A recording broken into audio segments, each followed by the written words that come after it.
Hello बच्चों, कैसे हैं आप लोग। आई होप आप सब लोग अच्छे होंगे और अच्छे से पढ़ाई कर रहे होंगे। स्वागत है बच्चों मेरे YouTube channel organic chemistry by Aman Thakur. आज का जो हमारा टॉपिक है, आज बच्चों हम पढ़ने वाले हैं सॉल्व्ड एमसीक्यूज ऑफ एल्कीन्स। ये बहुत ही इंपॉर्टेंट टॉपिक है क्योंकि बच्चों मेरा मानना है कि आप जब कंसेप्ट पढ़ते हैं, सिर्फ कंसेप्ट पढ़ने तक ही आपकी एजुकेशन या स्टडी खत्म नहीं होती है। जब तक आप उस कंसेप्ट को अप्लाई नहीं कर पाते हैं, उस कंसेप्ट से जुड़े हुए क्वेश्चंस को आप सॉल्व नहीं कर पाते, उससे जुड़ी हुई प्रॉब्लम्स को आप सॉल्व नहीं कर पाते हैं, तो उस कंसेप्ट को समझने का कोई फायदा नहीं है, उस कंसेप्ट को समझने का कोई फायदा नहीं है।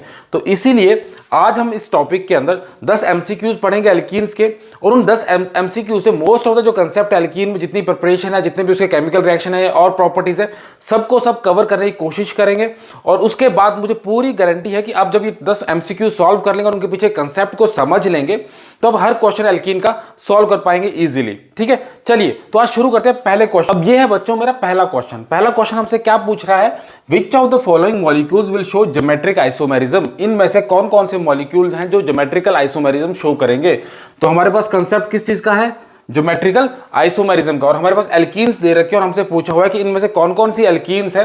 ये मेरे पास 4 ऑप्शन है। ठीक है, तो बच्चों इसमें हम कंसेप्ट क्या पढ़ेंगे, इसमें हम कंसेप्ट पढ़ेंगे ज्योमेट्रिकल आइसोमेरिज्म का। तो ज्योमेट्रिकल आइसोमेरिज्म में मैंने जब डिस्कस किया था, पहली चीज क्या होती है, कार्बन कार्बन के बीच का डबल बॉन्ड, कार्बन कार्बन के बीच का डबल बॉन्ड। अब इसमें हमें कंसेप्ट क्या ध्यान रखना है, जब कार्बन कार्बन का जो डबल बॉन्ड है, जो 2 कार्बन है उनकी जो 2 सब्स्टिट्यूशनें हैं, उनके पास जो 2 सब्स्टिट्यूशनें लगी हुई हैं, अगर वो गलती से सेम सब्स्टिट्यूशनें हैं, अगर वो गलती से सेम सब्स्टिट्यूशन है, चाहे इस तरफ या इस तरफ, अगर इस कार्बन पे जो 2 सब्स्टिट्यूशनें लगी हैं वो सेम हैं, या इस कार्बन पे जो 2 सब्स्टिट्यूशन लगी हैं वो सेम है, तो वो एल्कीन हमें ज्योमेट्रिकल आइसोमेरिज्म नहीं शो करेगी। ज्योमेट्रिकल आइसोमेरिज्म कौन सी होती है, सिस या ट्रांस या ई एंड जेड फॉर्म की। तो ये वाली आइसोमेरिज्म जो है, अगर दोनों सब्स्टिट्यूशनें सेम है तो वो वाली एल्कीन हमें नहीं शो करेगी।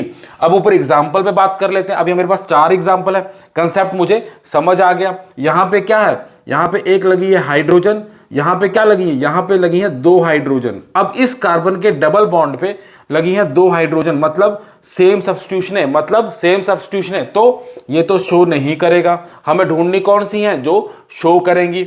अब इसकी बात करूं, यहां पे लगी है 1 हाइड्रोजन, यहां पे लगी है 1 हाइड्रोजन, तो ये भी डिफरेंट, ये दोनों आपस में डिफरेंट हैं, ये दोनों भी आपस में डिफरेंट हैं, तो ये वाली क्या करेगी, शो करेगी। अब तीसरे की बात करूं, यहां पे है हाइड्रोजन, यहां पे भी है हाइड्रोजन, ये 2 इस कार्बन के अराउंड, ये दोनों अलग सब्स्टिट्यूशनें हैं, ये दोनों अलग सब्स्टिट्यूशनें हैं, तो ये भी हमें शो करेगी। अब मैं यहां पे बात करूं, इस तरफ हाइड्रोजन, तो इस तरफ ये जो 2 हैं ये तो अलग हैं, पर इधर क्या है CH3 और CH3, मतलब ये दोनों सेम है। अब कार्बन पे दोनों सब्स्टिट्यूशनें सेम आ गई, तो उसको भी मैंने कैंसिल आउट कर दिया। बचा कौन सा हमारे पास, सेकंड और थर्ड नंबर का, दूसरा और तीसरा नंबर का। तुम्हारे पास ऑप्शन में क्या आ जाएगा, ये आ जाएगा हमारा करेक्ट आंसर। तो पहला क्वेश्चन हमारे पास सॉल्व हो गया, प्लस इसके साथ का जो कंसेप्ट था वो भी हमने समझ लिया। अब जब हमने कंसेप्ट समझ लिया, तो इस तरह का कोई भी क्वेश्चन आएगा उसको हम सॉल्व कर सकते हैं। कंसेप्ट हमने यही देखना है कि जो 2 कार्बन लगे हैं, उन कार्बन पे जो 2 सब्स्टिट्यूशन है वो सेम तो नहीं है कहीं पे। अगर वो सेम है तो उसको हम कैंसिल आउट कर दें कि इसमें ज्योमेट्रिकल आइसोमेरिज्म नहीं हो सकती। ठीक है बच्चों, चलिए अब आते हैं अपने सेकंड क्वेश्चन। ये है मेरे पास सेकंड क्वेश्चन। सेकंड क्वेश्चन मेरे पास क्या बोल रहा है, मेरे पास बोल रहा है कि अल्कोहल जब मैंने एसिड के प्रेजेंस में हीट किया तो मेरे पास मेजर प्रोडक्ट क्या आएगा। जब मैंने इस अल्कोहल को एसिड की प्रेजेंस में हीट किया तो मेरे पास मेजर प्रोडक्ट क्या आएगा। मेरे पास दे रखे हैं ये 4 ऑप्शन। ठीक है, अब ऐसे क्वेश्चन को देख के हमने कभी भी डरना नहीं है। पहली बात तो कभी भी हमने डरना नहीं है, हमने अपने कंसेप्ट याद करने हैं। कंसेप्ट हमने क्या पढ़ा है क्या नहीं पढ़ा है उसके बारे में बात करनी है। तो अगर मैं उसके बारे में बात करूं तो मेरे पास क्या है, मेरे पास है अल्कोहल। अल्कोहल की मैंने क्या की, एसिड की प्रेजेंस में उसको हीट किया। तो जब एसिड की प्रेजेंस में अल्कोहल हीट होता है तो हमें पता है dehydration of alcohol, dehydration of alcohol, dehydration of alcohol से हमें क्या मिलता है, एल्कीन। और डिहाइड्रेशन का मतलब क्या है, -H2O। ठीक है, -H2O। यहां तक बात क्लियर। जब किसी मॉलिक्यूल से H2O निकल जाता है उसको बोलते हैं डिहाइड्रेशन। और अल्कोहल जब H पॉजिटिव की प्रेजेंस में हीट होता है तो उससे वाटर का मॉलिक्यूल निकलता है और बीच में एक कार्बोकैटायन बनती है, ये हमें पता है। यहां तक बात क्लियर। ठीक है, चलिए अब देखते हैं कि इसमें कंसेप्ट हमने किस तरह से समझना है, क्या है क्या नहीं है। अब मैं ये देखूं ये कितने, 1 2 3 4 5 कार्बन है, 5 कार्बन है। मैं बना देता हूं 5 CH3, यही अल्कोहल है, ये रिप्रेजेंट कर रहा है, यही अल्कोहल है। ठीक है, एसिड की प्रेजेंस में जब रिएक्शन होता है, H पॉजिटिव की प्रेजेंस में जब रिएक्शन होता है तो मुझे कंसेप्ट पता है, मुझे कंसेप्ट पता है कि ये यहां अटैच होता है, ये H2O बाहर निकलता है और मेरे पास बनती है कार्बोकैटायन मेरे। ठीक है, यहां तक तो बात होगी क्लियर, यहां तक तो बात होगी क्लियर। अब उसके बाद क्या होता है उसमें उसके बाद क्या होता है, हाइड्रोजन की रिमूवल। अब इस कार्बन पॉजिटिव को भी तो इलेक्ट्रॉन चाहिए, तो या तो यहां इस वाले कार्बन के हाइड्रोजन से हाइड्रोजन निकालेगा या इस वाले कार्बन से हाइड्रोजन निकालेगा। दोनों ही जगह से इसको पॉसिबिलिटी है, कहीं से भी निकाल सकता है। यहां से बीटा पोजीशन है, यहां भी बीटा पोजीशन है, कहीं से भी निकाल सकता है। समझिए इस बात को। अगर यहां से निकालता है, अगर इस वाली पोजीशन से निकालता है, तो अगर इस वाली पोजीशन से हाइड्रोजन निकली है, यहां CH2 थी, निकल के CH बनी और डबल बॉन्ड बन के CH3, मेरे पास बनी ये वाली एल्कीन, मेरे पास बनी ये वाली एल्कीन। और अगर इस वाली पोजीशन से निकलती है, मेरे पास इस वाली पोजीशन से हाइड्रोजन निकल रही है, CH3 को बन गया CH2, तो मेरे पास बन रही है ये एल्कीन। अब दोनों की पॉसिबिलिटी है, तो यहां पे हम कंसेप्ट कौन सा लगाएंगे बच्चों? यहां पे आप ध्यान रखिए, यहां पे हम कंसेप्ट लगाएंगे जब एक से ज्यादा एल्कीन बनने की पॉसिबिलिटी हो। जब एक से ज्यादा एल्कीन बनने की पॉसिबिलिटी हो तो वहां पे लगता है सेटजेफ रूल, वहां पे लगता है सेटजेफ रूल। सेटजेफ रूल हमारे पास क्या कहता है? सेटजेफ रूल हमारे पास ये कहता है कि जब एक से ज्यादा एल्कीन बनने की पॉसिबिलिटी हो किसी रिएक्शन के अंदर, तो वो वाली एल्कीन मेजर प्रोडक्ट में आती है, वो वाली एल्कीन मेजर प्रोडक्ट में आती है जो कार्बन कार्बन जो डबल बॉन्ड है, कार्बन कार्बन का जो डबल बॉन्ड है, जो कार्बन लगे हैं उनके अराउंड जहां सबसे ज्यादा एल्काइल ग्रुप की सब्स्टिट्यूशन हो, उनके अराउंड वहां जहां सबसे ज्यादा एल्काइल ग्रुप की सब्स्टिट्यूशन हो, वो वाला प्रोडक्ट मेजर होता है। अब मैं इसकी बात करूं अगर, तो इस वाले कार्बन पे यहां पे एक अल्काइल ग्रुप लगा है, एक अल्काइल ग्रुप हो गया ये, इस वाले कार्बन पे भी एक अल्काइल ग्रुप लगा है, एक हो गया ये। ठीक है, टोटल कितने अल्काइल ग्रुप हो गए मेरे पास? टोटल हो गए 2 अल्काइल ग्रुप। समझ में आ गया? यहां पे हो गए टोटल 2 अल्काइल ग्रुप। और इस वाले कार्बन की बात करूं, यहां पे कोई अल्काइल ग्रुप नहीं है, इस तरफ सिर्फ एक अल्काइल ग्रुप है। तो टोटल कितने अल्काइल ग्रुप हुए इसके पास? एक। इसके पास कितने हुए? 2। तो मेजर कौन सा होगा? स्टेबल सेटजेफ रूल के हिसाब से कौन सा होगा? ये वाला। ये वाला कौन सा है हमारा? ये वाला। ठीक है, तो हमारा आंसर आ गया बी। ठीक है, बात समझ में आ गई आपको? डरने की कोई जरूरत नहीं थी, हमें सब चीज पता थी। हमने पहले डिहाइड्रेशन की, डिहाइड्रेशन से वाटर का मॉलिक्यूल निकला, कार्बोकेटाइन बनी। कार्बोकेटाइन के बाद क्या होता है, जो साथ वाले कार्बन होते हैं वहां से एक हाइड्रोजन जाती है। अब यहां से भी जा सकती थी, यहां से भी जा सकती थी। अगर यहां से गई तो प्रोडक्ट ये बनना था, यहां से गई तो प्रोडक्ट ये बनना था। उसको हमने सेटजेफ रूल लगा दिया। सेटजेफ रूल ने क्या कहा कि डबल बॉन्ड के अराउंड जहां सबसे ज्यादा एल्काइल ग्रुप की सब्स्टिट्यूशन है वो वाला मेजर प्रोडक्ट होगा। तो यहां पे हमें 2 जगह सब्स्टिट्यूशन मिली, तो ये वाला हमारा मेजर हो गया। यहां पे सिर्फ एक थी तो ये माइनर प्रोडक्ट हो गया। और पूछा हमसे सिर्फ मेजर प्रोडक्ट है, बनेंगे दोनों ही, ये ध्यान रखिएगा, बनेंगे दोनों ही, पर हमसे पूछा है मेजर। मेजर हमारा ये वाला बनेगा, इसलिए हमारा आंसर आ गया बी। यहां तक बात क्लियर बच्चों? चलो अब हमने यहां पे भी एक कंसेप्ट सीख लिया, सेटजेफ रूल भी पढ़ लिए, और डिहाइड्रेशन ऑफ अल्कोहल का मैकेनिज्म कैसे होता है, कार्बोकेटाइन के थ्रू चलता है, वो भी हमें रिवाइज हो गया। ठीक है, अब इसकी तरह से कोई भी क्वेश्चन, अल्कोहल का कोई भी क्वेश्चन आएगा वो आपको इसी तरह से प्रोसीड करना है। ठीक है, अल्कोहल के अगर H पॉजिटिव के साथ कोई रिएक्शन आ रही है, कोई एमसीक्यू किसी भी तरह का आ रहा है, अल्कोहल अलग कर दिया तो उसका जिस तरह से प्रोडक्ट बनेगा उसको आप कर सकते हैं। ठीक है, अब आते हैं हम अपने थर्ड क्वेश्चन। चलिए बच्चों, अब हम आते हैं अपने तीसरे एग्जाम्पल पे। तीसरा एग्जांपल हमारे पास क्या पूछ रहा है? तीसरा एग्जांपल हमारे पास कर रहे हैं correct order of reactivity for addition of acid to alkenes. जो एल्कीन है उनकी रिएक्टिविटी सबसे ज्यादा किसकी है? जब हम इसमें एसिड डालें किसी एल्कीन के अंदर, जब हम एडिशन करें एसिड की, तो उनकी रिएक्टिविटी का ऑर्डर क्या है, ये हमसे पूछा है। अब यहां पे भी हमें डरना नहीं है बच्चों। अब यहां पे देखिए बच्चों, एडिशन ऑफ एसिड की बात की है मैंने, एडिशन ऑफ एसिड की बात की है, मतलब HX की बात की है। HX मेरे पास एसिड है। ठीक है, इसमें एक चीज और ध्यान रखनी है आपने, इसमें एक चीज आपने और ध्यान रखनी है कि अगर एडिशन ऑफ एसिड आ रहा है, एडिशन ऑफ एसिड आया है, इसकी जगह पे आपसे हाइड्रेशन भी पूछा जा सकता है। अगर हाइड्रेशन आपसे पूछा गया, एडिशन ऑफ एसिड की जगह पे हाइड्रेशन आपसे पूछा गया, हाइड्रेशन का मतलब क्या है? वाटर की एडिशन, H2O की एडिशन, H2O की एडिशन, वाटर की एडिशन। ऑल्दो रिएक्शन अलग अलग है, ऑल्दो रिएक्शन अलग अलग है, पर कंसेप्ट दोनों में सेम कार्बोकेटाइन चलती है, दोनों में ही मार्कोनिकॉव रूल फॉलो होता है। ठीक है, यहां तक बात क्लियर? अब मैं HX की अगर बात करूं तो भी H पॉजिटिव मिलता है। ठीक है, H2O की बात करूं तो भी H पॉजिटिव मिलता है। तो मेरे पास इलेक्ट्रोफाइल कौन सा आ गया? H positive. यहां तक कंसेप्ट हमारे पास क्लियर हो गया, हमारे पास कंसेप्ट क्लियर हो गया। मेरा कंसेप्ट क्या है? इलेक्ट्रोफिलिक एडिशन करवानी है, इलेक्ट्रोफिलिक एडिशन करवानी है, और इलेक्ट्रोफाइल है मेरे पास H पॉजिटिव। ठीक है, अब इन चारों में अगर मैं देखूं H पॉजिटिव को ऐड करके देखूं तो मेरे पास कौन सी कार्बोकेटाइन बनती है, वो अगर मुझे समझ आ गया तो मेरा आंसर आराम से निकल जाएगा। ठीक है, अब यहां पे CH2 दोनों कार्बन इक्विवेलेंट है, मैं किसी पे भी अगर हाइड्रोजन जोड़ देता हूं तो मेरे पास ये कार्बोकेटाइन बनेगा। ठीक है, पहला कार्बोकेटाइन ये बन गया। सेकंड में मेरे पास क्या हुआ? सेकंड में मेरे पास CH2 लगा और CHCl लगा है। अब ये इक्विवेलेंट नहीं है। मार्कोनिकॉव रूल क्या कहता है? हाइड्रोजन जिसके पास ज्यादा उसके पास हाइड्रोजन जाएगी। अब हाइड्रोजन अगर इसके पास गई तो मेरे पास यहाँ पे हाइड्रोजन जुड़ गई और पॉजिटिव चार्ज आ गया यहाँ पे। सिमिलरली हाइड्रोजन कहाँ जुड़ेगी? हाइड्रोजन जुड़ेगी यहाँ पे और पॉजिटिव चार्ज आ जाएगा इस पे। ठीक है, बात समझ में आ रही है आपके? अब इसमें क्या होगा? इसमें हाइड्रोजन जुड़ेगी यहाँ पे और पॉजिटिव चार्ज आ जाएगा मेरे पास यहाँ पे, ठीक है। अब मेरे पास 4 कार्बोकैटायन बन गई, मेरे पास 4 कार्बोकैटायन बन गई, इलेक्ट्रोफाइल की एडिशन होने के बाद 4 कार्बोकैटायन मेरे पास बन चुकी हैं। अब कार्बोकैटायन की बात करूं तो मेरे पास ये कौन सी है, ये मेरे पास है प्राइमरी कार्बोकैटायन, ये मेरे पास है, इसके साथ क्या जुड़ा हुआ है, अल्काइल हेलोजन जुड़ा हुआ है, यहां बात का हेलोजन जुड़ा हुआ है। ये मेरे पास है टर्शियरी कार्बोकैटायन, ये मेरे पास है सेकेंडरी कार्बोकैटायन, ठीक है। अब प्राइमरी सेकेंडरी टर्शियरी में से तो मुझे पता है सबसे ज्यादा स्टेबल टर्शियरी, उसके बाद सेकेंडरी, उसके बाद प्राइमरी। टर्शियरी सेकेंडरी प्राइमरी में मुझे पता है, मेरा कंसेप्ट है कि ये ऑर्डर चलता है कार्बोकैटायन की स्टेबिलिटी का, ये ऑर्डर चलता है। अब इसकी बात कर लेते हैं, इसमें क्या कंसेप्ट लगा बच्चों, इसमें क्लोरीन लगी है, इसमें क्लोरीन लगी है। अब कार्बन के पास पॉजिटिव चार्ज है, पहले ही उसके पास इलेक्ट्रॉन कम है, पहले ही उसके पास इलेक्ट्रॉन कम है। अब इलेक्ट्रॉन अगर उसके पास कम हुए, इलेक्ट्रॉन कम है और Cl नेगेटिव इफेक्ट होता है माइनस आई इफेक्ट, Cl का इफेक्ट होता है माइनस आई इफेक्ट, ये इलेक्ट्रॉन और खींच रहे हैं, पहले इलेक्ट्रॉन नहीं, आप इलेक्ट्रॉन और खींचे जा रहे हैं। तो इसका मतलब क्या हुआ, ये सबसे कम स्टेबल होगी, क्यों, क्योंकि कार्बन के पॉजिटिव चार्ज को और डिस्टेबलाइज कर रही है, ठीक है। तो मेरे पास स्टेबिलिटी ऑर्डर क्या आ जाएगा, सबसे ज्यादा स्टेबल टर्शियरी, उसके बाद सेकेंडरी, उसके बाद प्राइमरी और उसके बाद क्लोरीन कंटेनिंग। तो जिस भी इस 4 ऑप्शन में से जिसमें भी ये मेरे को ऑर्डर मिलता है वो मेरा सबसे ज्यादा रिएक्टिव होगा, वही रिएक्टिविटी का ऑर्डर चलेगा एल्कीन का। क्यों, क्योंकि जो स्टेबल इंटरमीडिएट बनाएगा उसी तरफ तो रिएक्शन जाएगा आगे।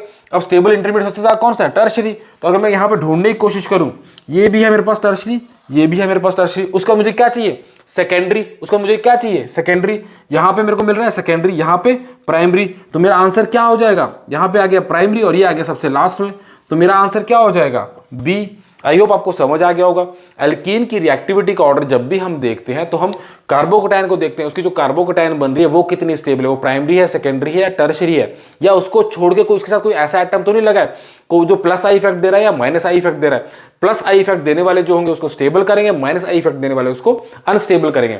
तो चाहे एडिशन ऑफ एसिड की बात कर ले या हाइड्रेशन की बात कर ले, कंसेप्ट दोनों में सेम हो। क्वेश्चन आपसे घुमा के कुछ भी तरह से पूछा जा सकता है।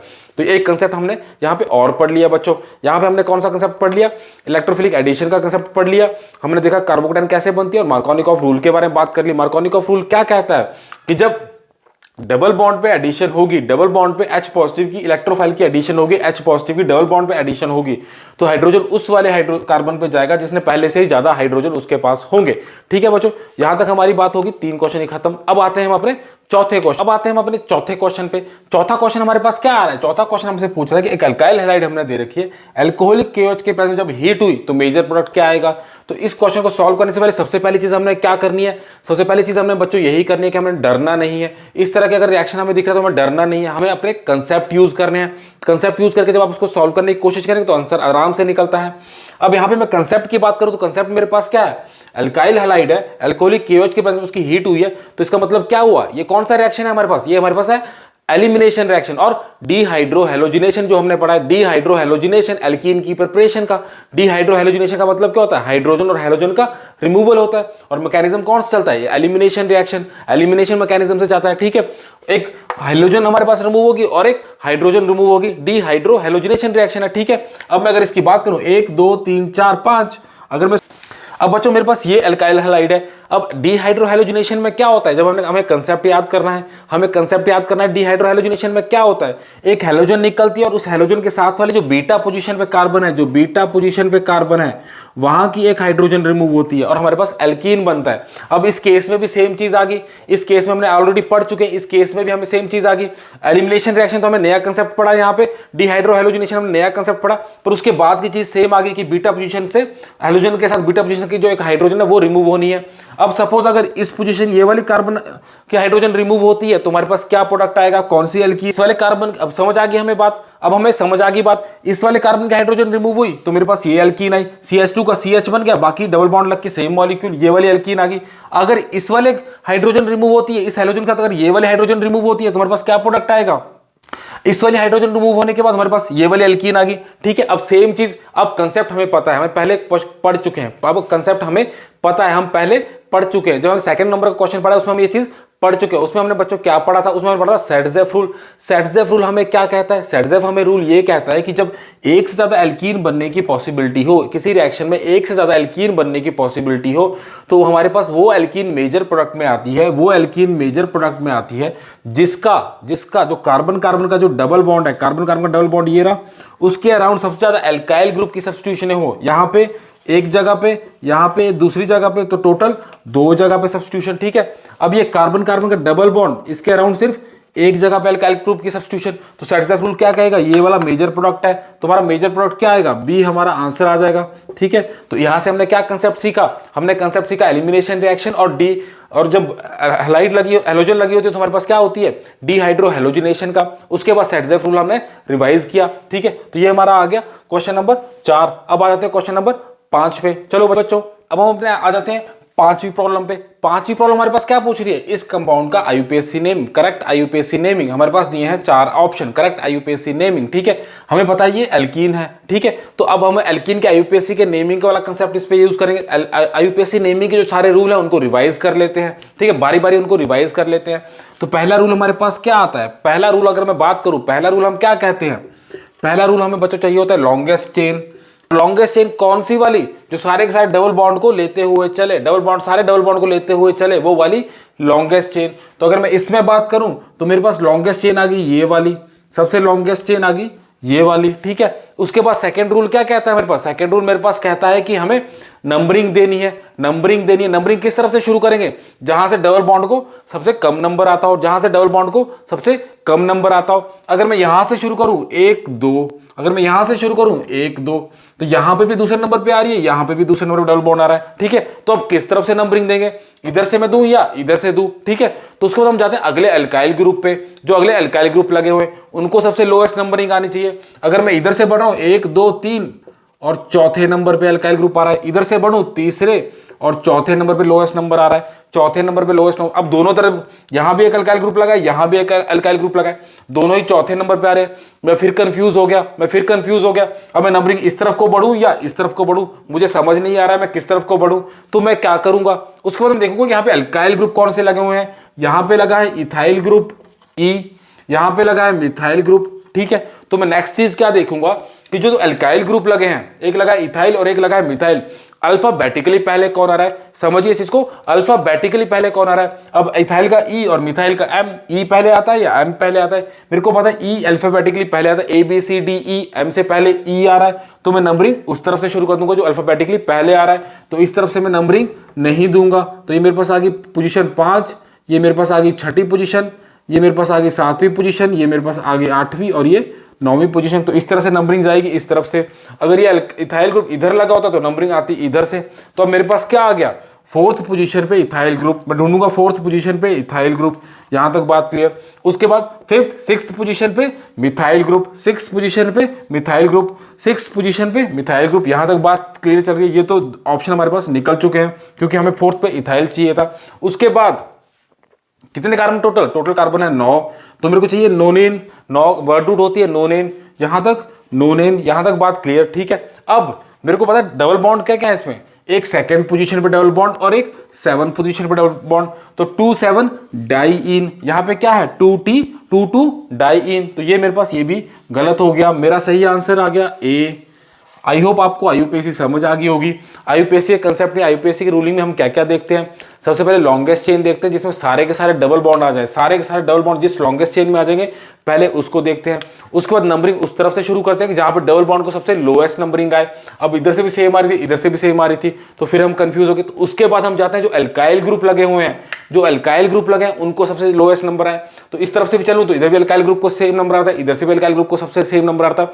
तो उस केस में हम करते हैं कि उस केस में हम ये करते हैं कि जो अल्काइल ग्रुप अल्फाबेटिकली पहले आ रहा है उसको लोएस्ट नंबर देते हैं। तो यहाँ पे इथाइल था, यहाँ मिथाइल था, तो इसलिए नंबरिंग हमने यहाँ से शुरू की। तो इस तरह से आईयूपीएसी नेमिंग एल्कीन का कोई भी क्वेश्चन आएगा आप सॉल्व कर लेंगे, मुझे पूरा विश्वास है। ठीक है बच्चों, चलिए ये हमारे हो गए 5 क्वेश्चन। अब हम आते हैं अपने छठे क्वेश्चन पे। बच्चों अब हम आ जाते हैं अपने छठे क्वेश्चन पे। छठा क्वेश्चन हमारे पास क्या बोल रहा है, हमारे पास एक अल्काइन है। अल्काइन को जब हमने रिएक्शन किया सोडियम और लिक्विड अमोनिया के प्रेजेंस में, तो हमें एक प्रोडक्ट क्या मिलता है, प्रोडक्ट क्या मिलता है, ये प्रोडक्ट क्या मिलता है हमें बताना है। ठीक है, अब फिर से हम इसमें क्या कंसेप्ट यूज करेंगे, हम इसमें कंसेप्ट अपने रिवाइज करेंगे। हमने क्या क्या पढ़ा है एल्कीन के अंदर। तो एल्कीन के अंदर मुझे याद आ गया कि हाइड्रोजनेशन मैंने की थी, सिलेक्टिव हाइड्रोजनेशन हमने की थी। जब एल्काइन से हमें सिर्फ एल्कीन चाहिए हो, एल्केन नहीं चाहिए हो, तो हम सोडियम और NH3 की प्रेजेंस में जब हम रिएक्शन करवाते हैं तो मुझे मिलते हैं ट्रांस एल्कीन, तो मुझे मिलते हैं ट्रांस एल्कीन। यहां तक बात क्लियर। जब सोडियम और NH3 एल्काइन की रिएक्शन में प्रेजेंस में रिएक्शन हो तो हमें ट्रांस एल्कीन मिलती है, ये हमें कंसेप्ट याद रखना है। ट्रांस एल्कीन कब मिलती है? जब सोडियम लिक्विड अमोनिया के प्रेजेंस में इसके साथ रिएक्ट करता है, एल्काइन के साथ रिएक्ट करता है। ये एल्काइन है, जब ये रिएक्ट की सोडियम और NH3 के साथ तो हमेशा मुझे ट्रांस एल्कीन मिलेगी। ये हमने पूरा रिएक्शन समझा हुआ है, मैकेनिज्म के साथ समझा हुआ है, ठीक है। अब थोड़ा सा ये भी रिवाइज कर लेते हैं कि सिस क्या होता है, ट्रांस क्या होता है। तो सिस वो कंपाउंड होते हैं, पूरा एल्कीन में बच्चों सिस वो कंपाउंड होते हैं जो कार्बन कार्बन का डबल बॉन्ड है सपोज, और यहाँ पे दो अलग अलग सब्स्टिट्यूशन लगी है इस कार्बन की, A और B, और इधर भी A और B लगी है। तो अगर इस डबल बॉन्ड की एक साइड में दोनों एक जैसी सब्स्टिट्यूशन लगी हो उसको हम कहते हैं सिस, उसको हम कहते हैं सिस। और अगर सिमिलरली ये कार्बन कार्बन का डबल बॉन्ड है, ये A है, ये A है, ये B है, ये B है। अब डबल बॉन्ड के अराउंड अगर डबल बॉन्ड के एक तरफ अगर दोनों अलग अलग लगी हैं उसको हम कहते हैं ट्रांस, उसको हम कहते हैं ट्रांस। तो अब यहाँ हमें इतना तो पता लग गया, जब सोडियम और NH3 के साथ एल्काइन रिएक्ट करती है तो हमें ट्रांस एल्कीन मिलती है। अब इन चारों में से ट्रांस एल्कीन कौन सी है? ये तो एल्केन है, ये बात खत्म, ठीक है। अब इसमें देखें यहाँ पे क्या लगा है? हाइड्रोजन। यहाँ पे क्या लगी है? हाइड्रोजन। तो डबल बॉन्ड के अराउंड क्या है? CH3 और CH3, मतलब एक जैसे। तो ये तो बन रही है हमारे पास कौन सी? ये हमारे पास बन रही है सिस वाली फॉर्म। अब इसमें क्या हुआ? ये हाइड्रोजन है, ये हाइड्रोजन है, तो एक जैसी क्या है? ये CH3, ये आगे अलग अलग, तो ये वाली मेरे पास आ गई ट्रांसफॉर्म। तो मेरा आंसर क्या आया? B। मेरा आंसर आ गया B। समझ आ गई? तो हमें इसमें क्या याद रखना है? जब भी हमें एल्काइन दी हो, जब भी हमें एल्काइन दी हो और सोडियम और NH3 दिया और प्रोडक्ट पूछा है तो हमेशा हम ट्रांस एल्कीन को ढूंढेंगे, उस कंपाउंड में ट्रांस एल्कीन को हम ढूंढेंगे। कोई ब्रांचिंग या कुछ भी उसमें नहीं होगी, एज इट इज वैसा का वैसा ही रहेगा मॉलिक्यूल, बस ट्रांसफॉर्म एल्कीन बन जाएगी। ये बात हमारी क्लियर होगी। तो ये हमारा छठा क्वेश्चन हो गया। ये इसमें हाइड्रोजनेशन का एक कंसेप्ट हमने और समझ लिया, थोड़ा सा हमने ज्योमेट्रिकल आइसोमेरिज्म को, सिस और ट्रांसफॉर्म को भी रिवाइज कर लिया, ठीक है। अब हम आते हैं अपने अगले क्वेश्चन पे, क्वेश्चन नंबर 7। अब ये मेरे पास आ गया सातवीं प्रॉब्लम। सातवीं प्रॉब्लम मेरे पास क्या बोल रही है? सातवीं मेरे पास प्रॉब्लम बोल रही है which alkene will give these carbonyl compounds in ozonolysis and hydrolysis with zinc. मतलब इनमें से कौन सी एल्कीन है जो ये दो कार्बोनिल कंपाउंड देगी? इन दोनों में से कौन सी, इन चारों में से कौन सी एक एल्कीन है जब उसकी ओजोनोलिसिस कर दी जाए और उसकी हाइड्रोलिसिस कर जाए जिंक की प्रेजेंस में, तो हमारे पास ये दो कार्बोनिल कंपाउंड आएंगे। ये हमसे पूछा हुआ है, ठीक है। ये बात हमारी क्लियर होगी, ठीक है। तो मैंने आपको शॉर्टकट, जब मैंने समझाया था आपको, अगर मैं शॉर्टकट की बात करूं, मैंने आपको क्या शॉर्टकट समझाया हुआ था बच्चों? शॉर्टकट मैंने क्या समझाया हुआ था इसमें? मैंने आपसे कहा था कि जब भी एक एल्कीन है C डबल बॉन्ड C की कोई एल्कीन है, जब उसकी ओजोनोलिसिस और हाइड्रोलिसिस हो जिंक की प्रेजेंस में, तो उसको बॉन्ड को तोड़ते हैं और कार्बन के साथ ऑक्सीजन लगा देते हैं, दोनों कार्बनों के साथ। तो जो भी हमारे पास एल्कीन बनती है वो इस तरह से बनती हैं। ये हमारे ओजोनोलिसिस और हाइड्रोलिसिस का प्रोडक्ट आता है। यहाँ तक बात समझ आ गई? ये हमारे पास शॉर्टकट था, ठीक है। अब इस केस में दो कार्बोनिल कंपाउंड बन गए, अब उनको हमने जोड़ना है। तो जब ये जुड़ेंगे तो किस तरह से जुड़ेंगे? समझिए इस चीज को, जब ये जुड़ेंगे तो किस तरह से जुड़ेंगे? ये डबल बॉन्ड कार्बन के बीच में आ जाएगा और ऑक्सीजन रिमूव हो जाएगी, ऑक्सीजन हमें हटानी पड़ेगी। तो यहाँ पे हमें ऑक्सीजन क्या करनी पड़ेगी? हटानी पड़ेगी। तो मैं इनकी ऑक्सीजन अगर हटा दूं, पहले मैं इसको लिखूं, ये मैंने लिखा इस तरह से, ठीक है, इस तरह से मैंने लिख दिया। इसको मैं इस तरह से भी लिख सकता हूं। इस वाले CH3 को मैंने इस तरह से भी लिख दिया। ये वाली ऑक्सीजन मैंने रिमूव कर दी, ठीक है। ये पूरा कंपाउंड मैंने लिख दिया। अब मेरे पास क्या बचा है? ये वाला बचा है, इसकी भी ऑक्सीजन मेरे को रिमूव करनी है। अब मैं यहाँ से अगर मैं अटैचमेंट करूँ, यहाँ से आ गया एक बॉन्ड और ये दो बॉन्ड, ठीक है। और डबल बॉन्ड कहाँ पे आएगा? यहाँ पे। अब ये वाला प्रोडक्ट मेरे पास कहीं पे दिख रहा है मुझे? ये मुझे दिख रहा है C पोजीशन पे, ये मुझे दिख रहा है C पोजीशन पे, ठीक है। मेरी बात समझ में आ गई आपको? ये मेरे को दिख रहा है C पोजीशन पे। तो मेरा आंसर कौन सा हो गया? C। तो इसमें हमने शॉर्टकट कौन सा यूज किया बच्चों? कि जब कार्बन कार्बन डबल बॉन्ड टूटता है, तोड़ने के बाद उसके बाद ऑक्सीजन लगाए तो हमारे पास आ जाती है उसके कार्बोनिल कंपाउंड की प्रोडक्ट। ये हमारे पास शॉर्टकट है जब ओजोनोलिसिस हो और हाइड्रोलिसिस हो जिंक की प्रेजेंस में, ठीक है। यहाँ तक बात क्लियर होगी। उसी की तरह हमने इसको जोड़ के देखा तो मेरे पास प्रोडक्ट आ गया C हमारा आंसर आ गया, ठीक है। यहाँ तक बात क्लियर होगी। अब हमारे पास ओजोनोलिसिस का कंसेप्ट भी क्लियर हो गया, ओजोनोलिसिस का कंसेप्ट भी क्लियर हो गया। अब हम आ जाते हैं अपनी 8वीं प्रॉब्लम पे बच्चों। अब हम अगले आ जाते हैं अपनी 8वीं प्रॉब्लम पे। 8वीं प्रॉब्लम हमारे पास क्या पूछ रही है? 8वीं प्रॉब्लम हमसे पूछता है correct order of stability of following alkenes is. Correct order of stability of following alkenes is. हमारे पास एल्कीन दे रखी है 4, इनकी स्टेबिलिटी का ऑर्डर क्या है हमसे पूछा हुआ है। 4 हमारे पास ऑप्शन दे रखे हैं, ठीक है। अब इस क्वेश्चन से बच्चों हमारा डरना बिल्कुल भी नहीं है। पहली चीज हमने क्या करनी है? डरना बिल्कुल भी नहीं है। हमें क्या करना है? हमें कंसेप्ट याद करना है। कंसेप्ट कौन सा लगेगा इसमें? कंसेप्ट इसमें लगेगा सेटजेफ रूल। इसमें पूरा सेटजेफ रूल रिवाइज हो जाएगा। सेटजेफ रूल क्या कहता है हमारे पास? सेटजेफ रूल हमारे पास ये कहता है डबल बॉन्ड के अराउंड जो कार्बन लगे हों और जहां पे डबल बॉन्ड के अराउंड सबसे ज्यादा एल्काइल ग्रुप की सब्स्टिट्यूशन हो एल्कीन के अंदर, डबल बॉन्ड के अराउंड जो कार्बन है उनके पास सबसे ज़्यादा सब्स्टिट्यूशन एल्काइल की हो, उस एल्कीन को सबसे ज़्यादा स्टेबिलिटी होती है। जिस एल्कीन में डबल बॉन्ड के अराउंड एल्काइल ग्रुप की सबसे ज़्यादा सब्स्टिट्यूशन हो वो एल्कीन सबसे ज़्यादा स्टेबल होती है। तो अब आप बारी बारी देख लेते हैं। यहाँ पे क्या लगी हैं, 2 हाइड्रोजन है, यहाँ पे 1 हाइड्रोजन। एल्काइल ग्रुप कितनी जगह पे आया, सिर्फ एक जगह पे। एल्काइल ग्रुप कितनी जगह पे आया, सिर्फ एक जगह पे। यहाँ पे कितनी, ये डबल बॉन्ड है, यहाँ पे हाइड्रोजन, यहाँ पे हाइड्रोजन, ये एल्काइल ग्रुप, ये एल्काइल ग्रुप। तो यहाँ पे कितनी जगह पे सब्स्टिट्यूशन है, यहाँ पे 2 जगह पे। यहाँ पे कितनी जगह पे है, यहाँ पे ये एल्काइल ग्रुप, ये एल्काइल ग्रुप, ये एल्काइल ग्रुप और ये हाइड्रोजन। तो यहाँ पे कितनी जगह पे हैं, 3 जगह पे। और इसकी बात करूँ, 1 alkyl group, 2 alkyl group, 3 alkyl group और 4 एल्काइल ग्रुप। यहाँ पे कितनी जगह पे हैं, 4 एल्काइल ग्रुप। तो सबसे ज़्यादा स्टेबल कौन सा होगा, जिसके पास सबसे ज़्यादा एल्काइल ग्रुप की सब्स्टिट्यूशन है। सबसे ज़्यादा एल्काइल ग्रुप की सब्स्टिट्यूशन कहाँ पे है, नंबर 4 पे, उसके बाद नंबर 3 पे, उसके बाद नंबर 2 पे, उसके बाद नंबर 1 पे। तो मेरा ऑप्शन इसमें से आंसर कौन सा आ जाएगा, सी वाला। ये हमारा पूरा सेटजेफ रूल कहता है। तो इस तरह का कोई भी क्वेश्चन आएगा स्टेबिलिटी के बारे में बात करेंगे एल्कीन की, तो हम सिर्फ सेटजेफ रूल लगा के उसका आंसर ले लेंगे। ठीक है, तो ये हमारी 8वीं प्रॉब्लम सॉल्व होगी। चलिए अब उसको बताते हैं हम अपनी 9वीं प्रॉब्लम पे। चलिए बच्चों, अब ये है हमारे पास 9वां क्वेश्चन। 9वां क्वेश्चन मेरे पास क्या है, एक एल्काइल हैलाइड है, एल्कोहलिक OH के प्रेजेंस में रिएक्शन हमें पूछा है मेजर प्रोडक्ट क्या होता है। ठीक है, अब सबसे पहले काम जब इस क्वेश्चन का, इस तरह के क्वेश्चन को हम सॉल्व करते हैं, पहला काम हम क्या करते हैं, हमें डरना नहीं है। हमें क्या करना है, हमें अपने कंसेप्ट याद करने हैं। अब इस कंसेप्ट याद करने की बात करूं तो एल्कोहलिक OH में जब एल्काइल हैलाइड की रिएक्शन हो तो उस रिएक्शन को हम क्या कहते हैं, हम पढ़ चुके हैं, डिहाइड्रोहैलोजिनेशन। डिहाइड्रोहैलोजिनेशन में क्या होता है, हमारे पास एल्कीन बनती है। ठीक है, अब ये एलिमिनेशन रिएक्शन के थ्रू जाता है। ठीक है, अब इसमें थोड़ा सा ट्विस्ट है, थोड़ा सा ये क्वेश्चन ट्विस्ट है। ये जो ट्विस्ट वाले क्वेश्चन है थोड़ा बाउंसर क्वेश्चन है, इसको अपने अच्छे से समझना है। ठीक है, अब मैंने क्या कहा था, डिहाइड्रोहैलोजिनेशन में क्या होता है, हैलोजन होती है और बीटा पोजीशन से हैलोजन होती है और बीटा पोजीशन से हाइड्रोजन जाता है, हैलोजन जाती है और बीटा पोजीशन से हैलोजन जाता है। तो अगर हैलोजन जाती यहाँ से, अगर यहाँ से हैलोजन जाती और बीटा पोजीशन से हाइड्रोजन जाता तो मेरे पास प्रोडक्ट क्या आना था, ये आना था। प्रोडक्ट क्या आना था, ये आना था। पर इस केस में प्रोडक्ट ये नहीं आता है, इसलिए आपको इसको अच्छे से समझना है, इसलिए आपको इसको अच्छे से समझना है। ये जो रिएक्टेंट है बच्चों, ये जो रिएक्टेंट है, अगर मैं इसको लिखूं इस तरह से, अब इसमें हमें याद क्या रखना है, इस कंसेप्ट में याद क्या रखना है, जब ये रिएक्टेंट है तो ये जाता है E1 मैकेनिज्म से, E2 से नहीं जाता, ये जाता है E1 मैकेनिज्म से। E1 मैकेनिज्म में क्या होता है, पहला स्टेप E1 मैकेनिज्म में क्या आता है, पहला स्टेप E1 मैकेनिज्म में आता है कार्बोकेटाइन की जनरेशन। तो जब कार्बोकेटाइन बनेगी तो मेरी कार्बोकेटाइन बनती है ये वाली, E1 मैकेनिज्म मेरी कार्बोकेटाइन बनती है ये वाली। ठीक है, अब जब कार्बोकेटाइन बन गई, कार्बोकेटाइन बन गई, ये कौन सी है, सेकेंडरी कार्बोकेटाइन। ये है सेकेंडरी कार्बोकेटाइन, 2 कार्बन है एक तरफ, यहां पे होती है 1,2 मिथाइल शिफ्ट, 1,2 मिथाइल शिफ्ट, एक बॉन्ड में इलेक्ट्रॉन 2।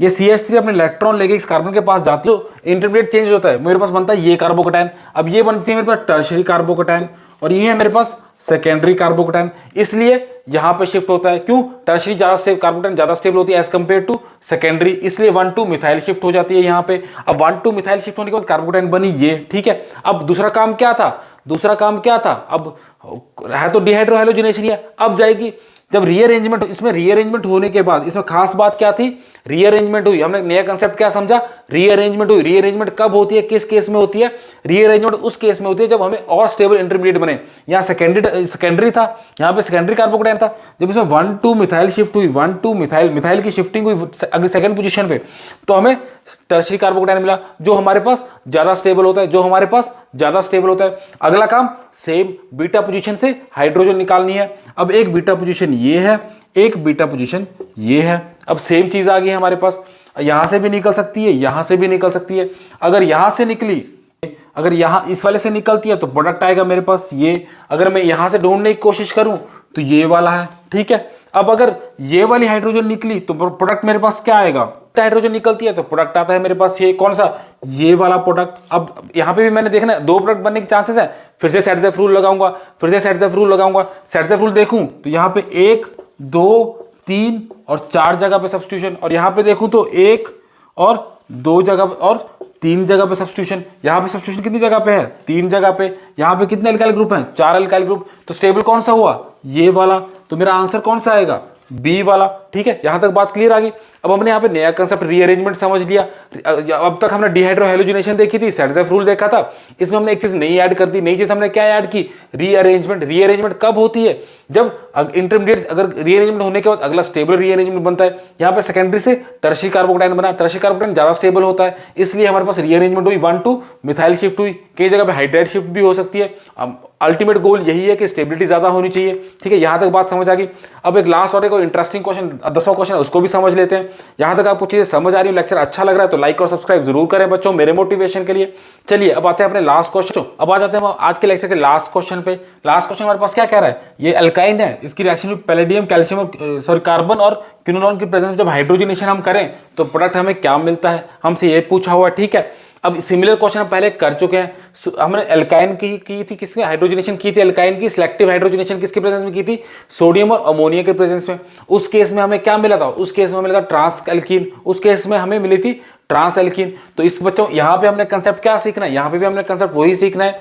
इसको भी हम सिलेक्टिव हाइड्रोजनेशन करते हैं, इसको भी हम सिलेक्टिव हाइड्रोजनेशन करते हैं। एल्काइन से जब एल्कीन मिलती है इस कैटलिस्ट को यूज करके तो हमें सेलेक्ट एक एल्कीन मिलती है, एल्केन तक हाइड्रोजनेशन नहीं जाती है। यहाँ पे हमने समझना क्या है, इसको हम ये हमें याद रखना है, इसे हम कहते हैं लिंडलार्स कैटलिस्ट। ये चीज हमने क्या सीखी? जो पैलेडियम, कार्बन और क्विनोलिन का जो कैटलिस्ट है उसको हम कहते हैं, मिक्सचर को हम कहते हैं लिंडलार्स कैटलिस्ट। लिंडलार्स कैटलिस्ट, यहां तक बात समझ आई। और इसमें और स्पेसिफिक बात करूं तो पैलेडियम हमारे पास 5% होता है। ठीक है, और इस कैटलिस्ट का काम क्या होता है? इस कैटलिस्ट का हमें सीखना कंसेप्ट क्या है? इस कैटलिस्ट का काम क्या है? इस कैटलिस्ट का काम है सिस एल्कीन देना, सिस एल्कीन देना। अब मुझे पता है सिस एल्कीन कौन सी होती है, पिछले क्वेश्चन में हमने रिवाइज किया हुआ है कि कार्बन कार्बन का जो डबल बॉन्ड है उसमें जो सब्स्टिट्यूशन है, अगर एक जैसी सब्स्टिट्यूशन है, जो एक जैसी सब्स्टिट्यूशन है, जो एक जैसी सब्स्टिट्यूशन है वो डबल बॉन्ड के एक साइड में होंगी, वो सिस फॉर्म है। तो यहाँ पे अगर हम ढूंढे एक साइड में कौन सी वाली है, ये वाली है, यहाँ पे हाइड्रोजन है, यहाँ पे हाइड्रोजन है, तो ये हमारा आंसर हो गया। तो ये हमारे बच्चों 10 क्वेश्चन हो गए और मुझे पूरी उम्मीद है ये 10 क्वेश्चन अगर आपने कंसेप्ट के साथ समझे होंगे तो पूरी एल्कीन के कंसेप्ट आपको समझ आ गए होंगे। तो यहाँ तक कुछ भी डाउट है, कुछ भी पूछना चाहे तो कमेंट जरूर करें बच्चों, मैं पूरी कोशिश करता हूँ उसको सॉल्व करूंगा। Thank you.